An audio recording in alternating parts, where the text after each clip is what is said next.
कबूतर ने नारियल के पेड़ पर एक बड़ा घोंसला बनाया था। फिर कुछ दिनों बाद उसी में कुछ अंडे दिए। फिर उन अंडों से छोटे बच्चे बाहर आए। अब कबूतर अपने बच्चों को खूब दाना खिलाता था और खूब नारियल पानी पिलाता है और अपने बच्चों के साथ बहुत खुश रहता था। लेकिन एक दिन एक बड़ा काला सांप पेड़ पर चढ़ रहा था। कबूतर को अपने बच्चों की चिंता होने लगी।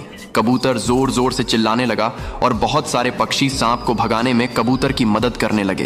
पक्षियों की तेज आवाज एक बाज सुन लेता है और तुरंत आसमान से नीचे आता है और सांप पर अपने पंजों से हमला कर देता है। सांप डरकर भाग जाता है। फिर भी कबूतर रोने लगती है। फिर लाइक सब्सक्राइब नहीं किया।